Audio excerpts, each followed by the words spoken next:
So where better to start if you want to talk about the future than by listening to Gabe talk about the future? Because this, I thought, was a very, very interesting take on why Casey Schmidt and Patrick Bailey have grabbed everybody's attention at such a level. I will say that I think nothing excites fans like homegrown players. Yeah. I think everybody respects and appreciates big name free agents. It's nice when I was in Philadelphia when Bryce Harper came to town, and man, that was a huge boost to the city. And as we brought in some smaller name free agents, but some really good players, that's brought some good energy to the city.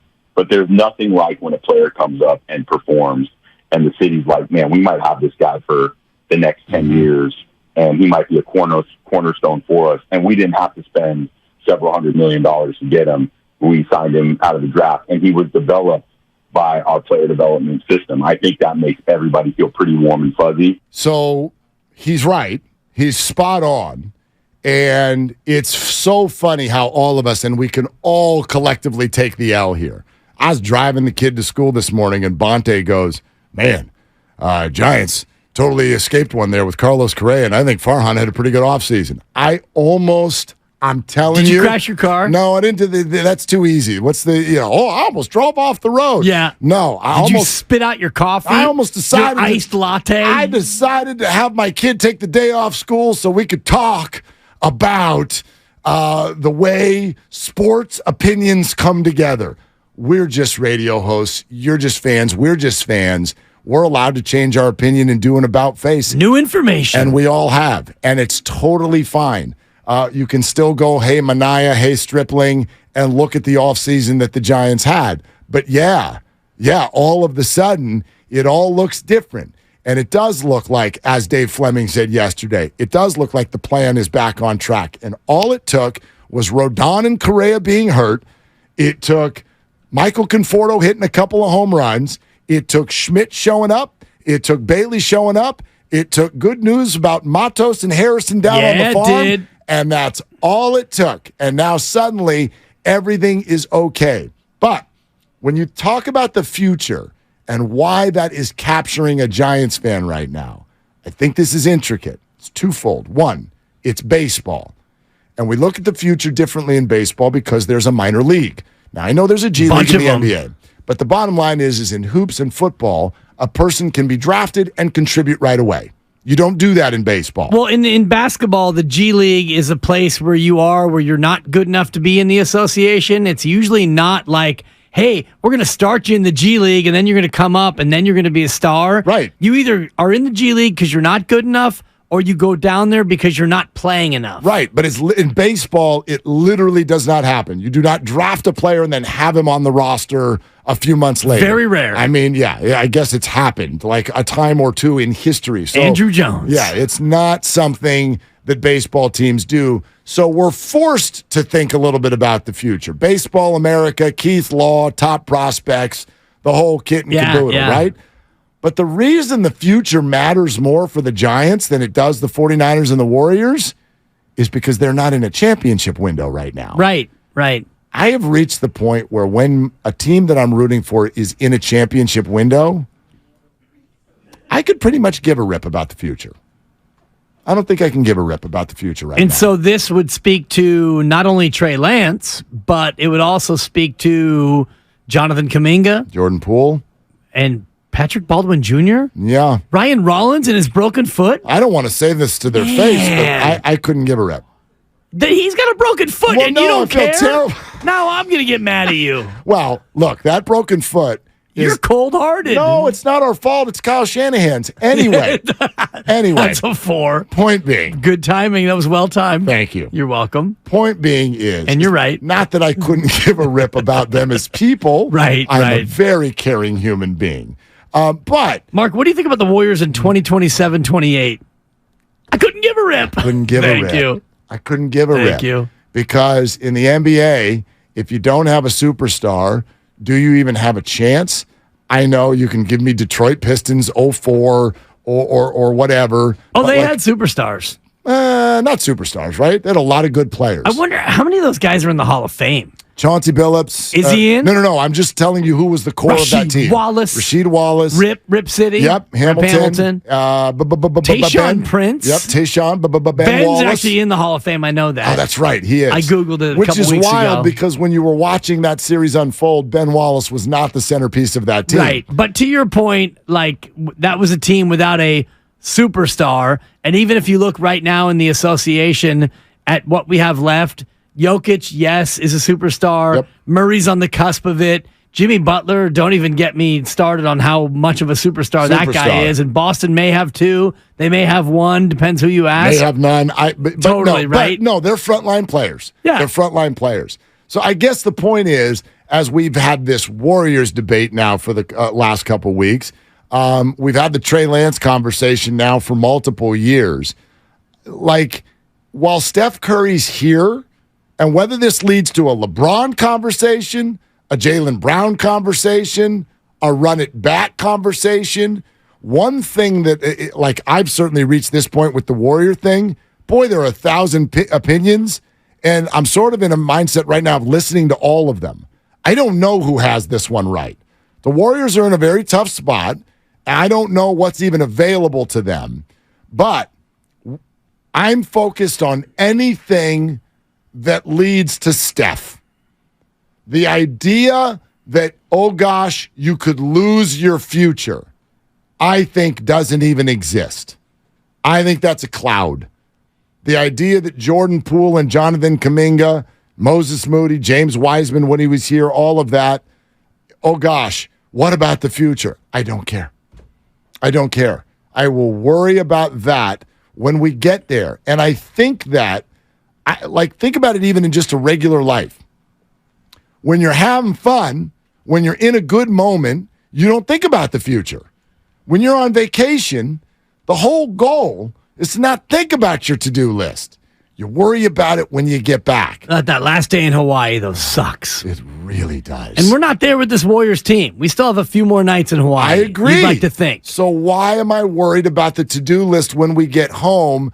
Because the Warriors... It's going to be there. The Warriors are still on vacation. And the 49ers are too. Very, very different, right? The quarterback situation, unique. We know this. In football, you can rack it back a lot sooner. Yes. And to your point, when you look at Steph, Clay, and Dre, when they're gone, when the championship core is gone, what's the likelihood of you becoming a championship team again? The likelihood is a lot greater if you bring in another Steph type of a player as opposed to, hey, Jordan and Kuminga and Moody develop into those players. Your better route would be bring in Giannis, bring in, Anthony Edwards, bring in Ja, bring in whoever is already established and let them get you back to a chip. That's more likely than it is to say Jordan, Jonathan, and Moses. Totally. Yeah, you're the new core. Totally. Look right now, I think the Lakers, seeing as LeBron has come up so much this week. Gone. Do you think he is? I think he's gone. Do you? I do. What do you mean by that? Gone where? Gone elsewhere. I do not think that he'll be a Los Angeles Lakers next year.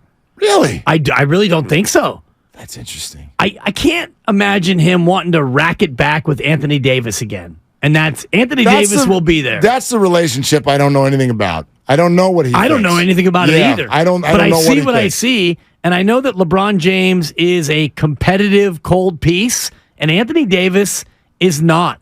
Anthony Davis is an elite player. Anthony Davis has a gorgeous eyebrow that goes from east to west. It's one contiguous eyebrow, and I love contiguous. Good word. I don't think that AD and LeBron, I don't think that their ethoses is aligned to where LeBron's going to say, yeah, AD, let's do this again. I don't know. I guess I would ask then, what's his other option? You know what I mean? And maybe that's what he's exploring. Click and roll at Warriors.com. I mean, sure. I don't think it's as crazy as it sounds. Yeah. And again, you and I both agreed. When I heard it for the first time, when it got floated by Kevin O'Connor a couple of days ago, I'm like, this is the first time I feel open to this. I'm not saying it's going to happen. I'm not 100% sure it's the right thing. Got to figure out how you'd get him here. But I don't think it's crazy. I don't think it's crazy. I don't either. I think there are a lot of things that have been thrown out there that are hard-nosed. Oh, he's going to go to the Knicks. He's going to go to the Heat. I don't think he's going to the East Coast, but I do think that if he wants to leave the Lakers, this is one of those things. But the Lakers right now are actually a great comp to look at what the Warriors are doing, okay? Post-Kobe era, the Lakers went on a search. It was like a job search. They put it on Indeed.com. Job opening, Lakers superstar. I get those emails. They posted it. Yeah. And they got a lot of resumes. And, man, they searched for a long time. They kept looking, and they kept looking, and they would have bad years, and they would draft people hoping that that next guy would be it. And what's fascinating is they actually hit on a lot of picks, and even when they hit on those picks, they gave up on those guys too.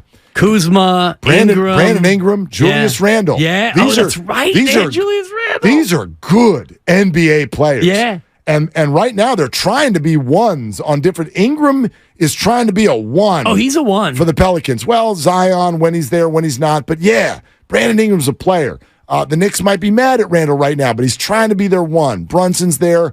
I get it. But these are good NBA players. And the Lakers got to a point where they're like, yeah, that's nice, but it's not nice enough. And look at the evidence. Hey, Brandon Ingram, you're really good. Is that going to lead to a championship? Are you winning at all? No. Hey, Julius Randle, you're really good. Yeah. You won a playoff series, one that you weren't even supposed to win. Is it going to win a championship? No. It's not going to do any of those things. So the Lakers got to a point where they're like, why do we care about this? These B pluses are wonderful. Find an A. And you may, Warriors, this is just the reality, Warriors fans. Yeah. In 5 years, they may stink. Like stink out loud stink. We've been through that. And they may do that whether they keep Jordan Poole and Jonathan Kuminga or not. Exactly, Mark. So why not? So why are we worried about it? Thank you.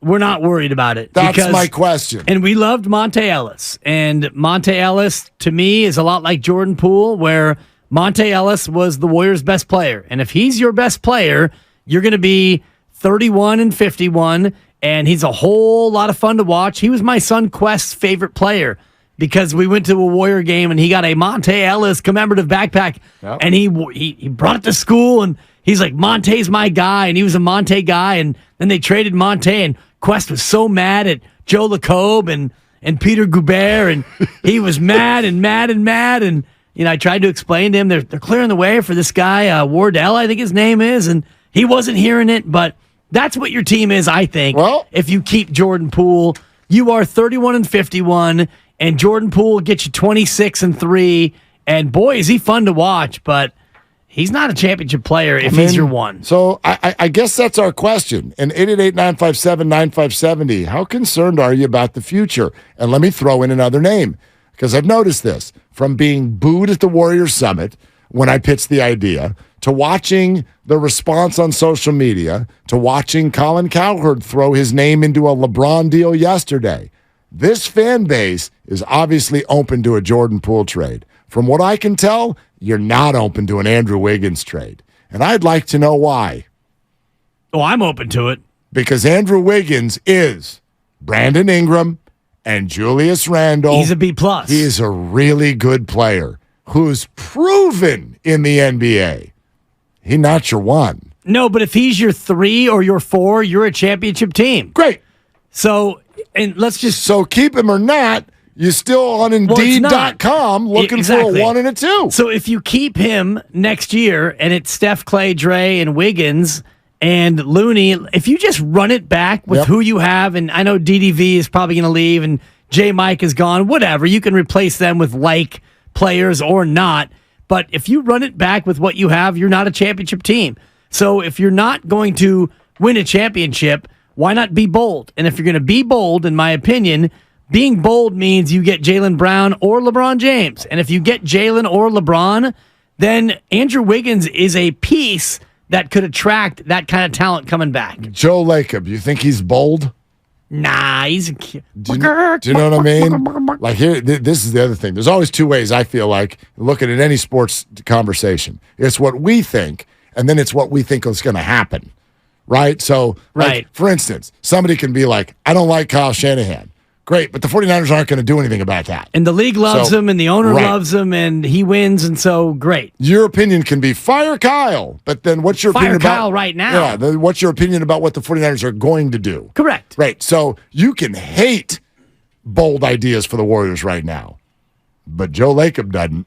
I actually Joe love bold ideas right Yeah, now. so do I. And, I can't see Joe Lacob saying, let's run it back. Here's $450 million. Right.